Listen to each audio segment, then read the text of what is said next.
live in the next town. 10 years ago, I committed a crime that brought shame on my family. I was sent to prison for 10 years. My family tried to visit me, but I was so ashamed of what I'd done that I wouldn't see them. They sent me letters, but I was so embarrassed that I wouldn't answer them. So, but now I've done my time. I've been released, and I have no place to go. I'm homeless. So I sent my family a letter, and I said to them that if they wanted me back, they should hang a white ribbon on the apple tree at the edge of the property alongside the railroad tracks. And if I saw the ribbon, I'd get off the train. Now, if I didn't see the ribbon, I'd understand and just keep on going. He said, I'm just afraid there's not going to be anything there. I can't even bear to look. Would you switch seats with me? Would you look for me? And so they switched seats, and Scudder's friend sat by the window, and the young man just sat there and buried his head in his hands. A couple of minutes later, Scudder's friend reached over, tapped him on the shoulder, and he said, it's okay, son. The apple tree is white with ribbons. See, when in humility and confession we turn to God asking for forgiveness, folks, the apple tree is white with ribbons every single time. God forgives the sin, cancels the debt, and sets us free. Grace. Grace is unconditional, unmerited love and forgiveness. Blessed are the merciful, for they shall receive mercy. But Jesus didn't stop the parable there.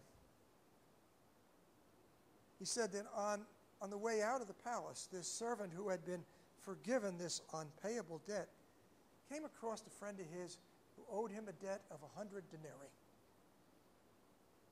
1 denarii was what a person could earn for a day's labor. So a debt of 100 denarii is not an inconsequential debt, but it's a payable debt.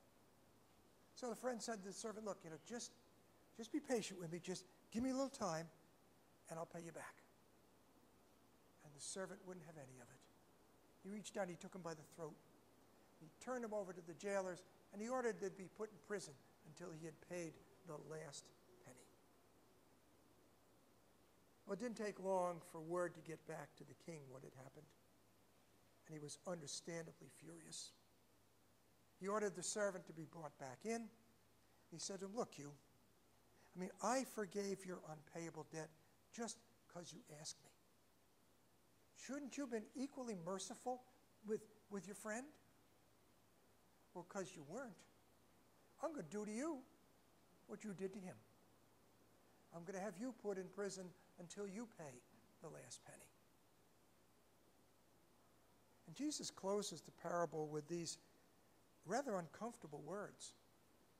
So that's how God's going to deal with you, unless you forgive your brother and your sister from your heart.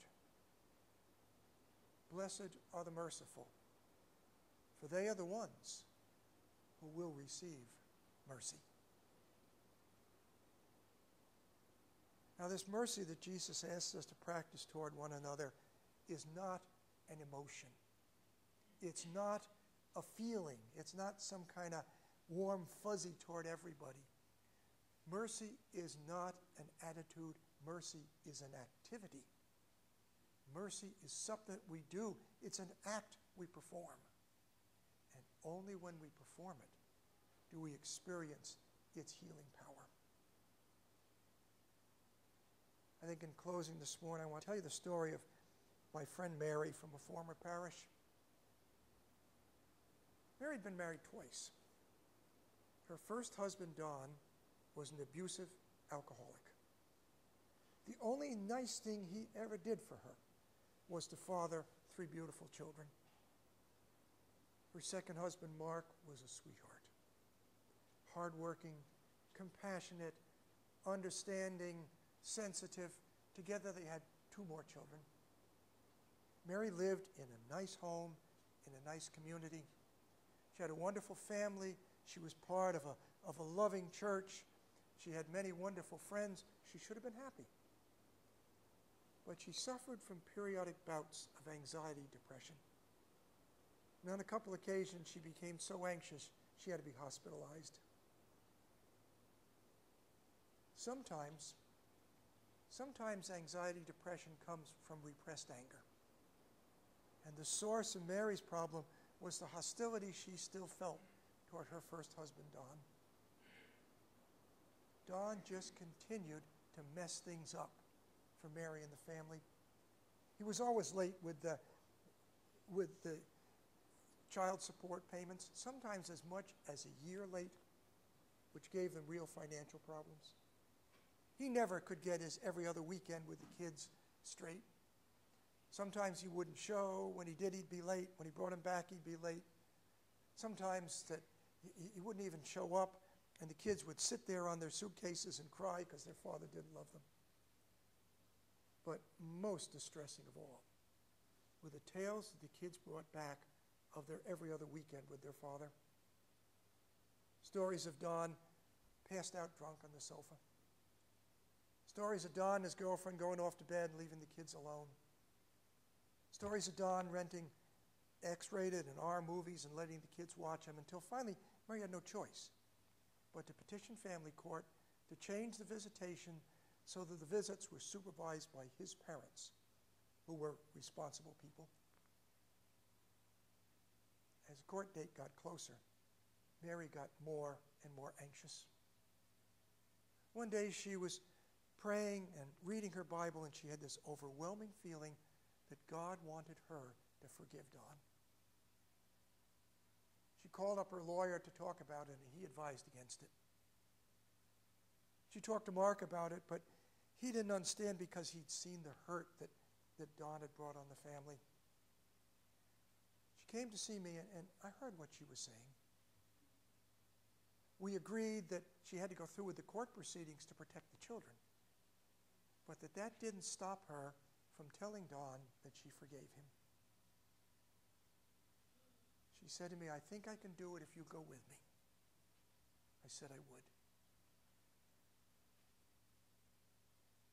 I hope none of you ever have to go to family court, because it is one of the most tense places on the face of this earth. In most counties in this state, they have to have armed guards present in the waiting room just to keep the people apart. Don sat at one end of the room. Mary and I sat at the other. At one point she turned to me, she said, "I'm ready." We walked over. She stood in front of Don and she explained to him that she forgave him of all the hurtful things that he'd done. She also talked to him about her growing faith in Jesus and how Jesus was the one that made it possible for her to forgive. Don wasn't particularly gracious. He uttered a few inappropriate remarks, but see, that wasn't important. What was important was that Mary put her mercy into action. And folks, from that moment on, her physical and emotional health improved. She had no more bouts of prolonged anxiety, depression. Her joy for living returned. She became a loving, warm, giving person. And so I ask you this morning, is it any wonder that Jesus says, "Blessed are the merciful, for they shall receive mercy"? Let me offer you one more thought. Mercy and forgiveness is not a gift that you give to other people. It's a gift that you give to yourself. It's when you stop drinking the poison that you intended for others. Blessed are the merciful. They shall receive mercy.